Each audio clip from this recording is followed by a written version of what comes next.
هو احنا مش قطعناهم؟ طب يلا ده وقته بقى عشان نتعلم طريقتها في البيت. النهارده بقى هنعمل طريقه التشيكن برجر. بما اننا خلاص بقى بطلنا نشتري من بره، فلازم بقى الوجه وقته اللي احنا نعرف نعمله في البيت ازاي. انا امنيه سامي من قناه اكلات سهله وسريعه. اللي لسه اول مره يشوفني ما ينساش يعمل لي لايك وسبسكرايب عشان يوصلك كل جديد. النهارده هنعمل طريقه التشيكن برجر بطريقه سهله جدا وبسيطه جدا وموفره جدا. من كميه فراخ قليله هنعمل كميه كبيره تنفع في الغداء، تنفع في سندوتشات المدارس. فخليكم معايا عشان تشوفوا وصفتي بالتفصيل. اول حاجه بنجيب نص كيلو من الفراخ البانيه، بنقطعها لقطع صغيره وننزل بيها في الكبه. يستحسن نقطعها لقطع صغيره علشان الكبه بتاعتنا تعرف تفرم كويس. ونفرم الفراخ كويس جدا، وبعد كده بنحاول على قد ما نقدر ننزلها في مصفى عشان تنزل كل الميه اللي فيها، او بايديكوا كده اضغطوا عليها بحيث تنزل الميه كلها اللي موجوده جوه الفراخ. هنا بقى هنبدا ننزل بالبهارات بتاعتنا على الفراخ. بجيب كيس مرقه فوريه.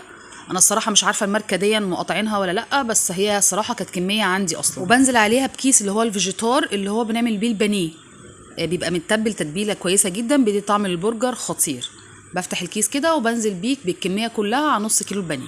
لو بتحبوا البرجر حار شويه هتعملوا زي ما انا عملت كده، بنزل بمعلقه صغيره من الشطه. طبعا ده اختياري عشان بيجي لي اسئله كتيره ان حاجتك بتبقى حراقه قوي. يا جماعه حسب ما تحبوا، لو مش عايزين حراق ما تحطوش خالص. وهنزل برده بمعلقه صغيره من البابريكا ومعلقه صغيره من البصل البودر. هنا بقى لو يفرق معاكم لون الفراخ تبقى فاتحه ما تبقاش غامقه، بتجيبوا فلفل ابيض تحطوا معلقه صغيره. انا ما كانش عندي فما فرقش معايا اللون قوي، فحطيت معلقه صغيره من الفلفل الاسود.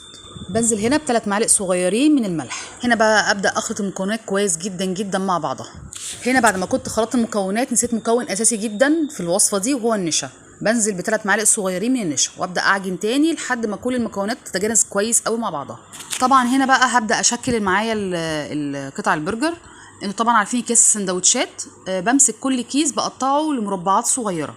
هبدا احط بقى واحده من الكيس في اللي هو المكبس بتاع البرجر، وابدا يعني اكبسه لحد ما ياخد شكل البرجر والحجم بتاعه.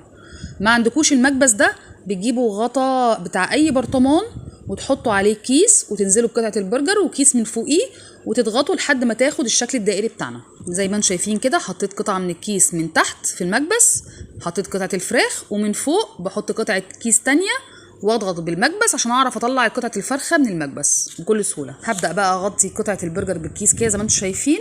اهي دي الكميه اللي معايا دلوقتي كده. هبدا احطها في الفريزر لحد ما تتجمد خالص. طبعا حجم البرجر انتوا اللي بتتحكموا فيه، عايزينه حجمه كبير حجمه صغير، بس احنا عندنا هنا بنعمله زي المطاعم بالظبط اللي هو الحجم الجامبو الكبير. هنا بقى هبدا اجهز الكفر عقبال ما البرجر بتاعي يتجمد في الفريزر. طبعا عشان ننزل عليه في الكفر لازم البرجرايه تبقى ساقعه ومجمده علشان لما تيجوا تحطوا البقسماط والدقيق عليها ما تسحش منكم. هنا بحط بقسماط ناعم عادي مع كيس فيجيتار اللي هو حبيباته تخينه، البقسماط التخين ده. مش شرط تجيبوا الاكياس دي، عند اي عطار بتجيبه ب5 جنيه، بيبقى عنده يقول له الكفر بتاع البانيه اللي هو الكريسبي ب5 جنيه، بيجيب لكم كميه كبيره جدا. ومعايا طبق تاني بحط فيه الدقيق بتاعي مع معلقتين صغيرين من النشا، وابدا بقى اخلط كل حاجه مع بعضها عشان تمتزج مع بعضها. في طبق تالت بقى هنزل ببضايه وربع كوبايه من اللبن. انا في جزء نسيت اصوره لكم. البقسماط ده بزود عليه شويه من التتبيله، ملح، معلقه صغيره من الملح، معلقه صغيره من البصل البودر، مش بحط الفلفل الاسود عشان مش عايزه الكفر بتاعي يغمق. هبدا بقى هنا اول حاجه هنزل بالبرجر على الدقيق وابدا احطه كويس قوي، وابدا يعني ابدره كويس قوي في الدقيق. بعد كده هنزل في البيضه اللي هي باللبن، بعد كده هنزل في البقسماط. هو بالنسبه لي الكفر كده تمام معايا. لو بتحبوا الكفر الخارجي ده يبقى تخين شويه ترجعوا تاني تنزلوا فيه في البيضه، وبعد كده ترجعوا تحطوه تاني في البقسماط، بيعمل لكم كفر تخين. زي ما انتم شايفين عبيتها في طبق فوم بحطه في الفريزر عشان انا لما هنزل بيه في الزيت لازم يبقى مجمد. هنا نص كيلو البانيه عمل لي 7 قطع برجر كبار جدا جامبو. لازم الزيت يبقى سخن جدا. هننزل بالقطعه البرجر تاخد صدمه وبعد كده نوطي النار شويه علشان تستوي براحتها. هنا بقى هجهز الصوص اللي هحطه في السندوتشات.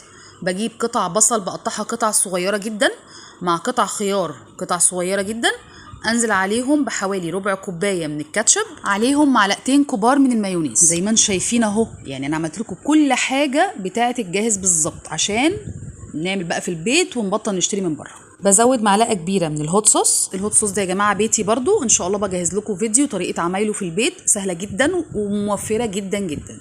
بنزل بقى بالبهارات، نص معلقه من البصل البودر، نص معلقه من البابريكا. بجد الصوص ده زي المطعم الجاهز بالظبط. هنزل بقى بمعلقه كبيره من ميه الخيار اللي احنا كنا مخللينه. ده مخلل سريع برضو الخيار، هنزل لكم برضو طريقته ما تقلقوش. كل الحاجه اللي قدامكم دي بيتي، يعني الصوص بيتي، البرجر اللي عاملينه بيتي، الخيار اللي قدامكم المخلل ده بيتي، حتى هحط فلفل هالوبينو معمول برضو في البيت. هبدا بقى احط بقى ايه طبقه من الصوص على الساندوتش من تحت. طبعا حشوات الساندوتش زي ما انتم بتحبوا بقى، بتحبوا الفلفل، تحبوا البصل، الخيار، خس الكابوتشا، الجبنه الشيدر، دي كلها اذواق. بجد يا جماعه لازم تعملوه في البيت، هو هيبقى موفر جدا ليكوا. طبعا زي ما احنا قلنا احنا مقاطعين، فصدقوني مش هتفرقوه عن سندوتش الجاهز خالص. حتى الصوص اتعمل في البيت اهو قدامكم، ما عندكوش اي حجه. هنا كنت حمرت قطعه البرجر اهو، شايفين حجمها جامبو كبيره ازاي. زي ما قلت لكم الكميه بتاعت النص كيلو البانيه طلعت لي 7 قطع من البرجر، وعايزه اقول لكم جوسي من جوه من بره، مقرمشه وخطيره. واهم حاجه تحطوا البصل والفلفل والخيار ده لو بتحبوه، يعني الحاجات دي كلها هي اللي بتعزز النكهه بتاعت الساندوتش وبتخليها زي الجاهز بالظبط. هنا هبدا احط قطعه الشيدر وادخلها الميكرويف لمده 20 ثانيه تسيح على البرجر. ما عندكوش ميكرويف مش شرط خالص تدخلوها الميكرويف، كده كده البانيه بيبقى طالع سخن من الطاسه، هيسيح الجبنه الشيدر بتاعتكم. بس كده وساندوتش كده جاهز معانا للاكل. بنحضر جنبه شويه بطاطس مع صوص بقى الجبنه الشيدر، انا منزلاه شورتس عندي. بجد وصفته سهله وبسيطه جدا وغير مكلفه خالص. وعاوزه اقول لكم بقى باقي البرجر بتاعي بحتفظ بيه في كيس في الفريزر، بطلع وقت الاستخدام على طول، لان احنا زي ما بقول لكم كده لما بنيجي نحمره بنحمره وهو ساقع مجمد علشان ما يسيحش مني على الطاسه. مجرد ما هو ياخد صدمه على البوتاجاز ابدا بقى اوطي النار ويستوي براحته تمام. ومش شرط تحمروه كمان، ممكن برشه زيت تحطوه في الاير فراير، تحطوه في الفرن لو عايزينه طعمه اخف شويه. اهو بقى ما عندكوش اي حجه، نبطل بقى نشتري من بره ونبدا نعمله في البيت. وصفه سهله بسيطه جدا موفره جدا، اوفر كتير من بره. معلش تعبوا نفسكم شويه وخشوا عند الشورتس عندي، هتلاقوا وصفه صوص الجبنه الشيدر عاملاه، وعملت لكم صوص البيج ماك اهو دلوقتي. فخلاص كله جاهز عندكم تعملوه في البيت، سهل وبسيط وسريع جدا. وبكده تكون وصفتنا النهارده خلصت، يا رب تكون عجبتكم. ولو عجبتكم ما تنسوش تعملوا لايك عشان ده بيفرق معايا كتير. مستنيه كومنتاتكم عشان ده بيشجعني انزل لكم فيديوهات كتير. ونفسه في اي اكله او اي وصفه يكتب لي في الكومنتات وان شاء الله انفذها له. واللي بيتفرج عليا لحد دلوقتي ولسه ما عملش اشتراك ريت يعمل لي سبسكرايب عشان يوصلوا كل جديد. واستنوني ان شاء الله المره الجايه في اكله جديده ووصفه جديده. سلام.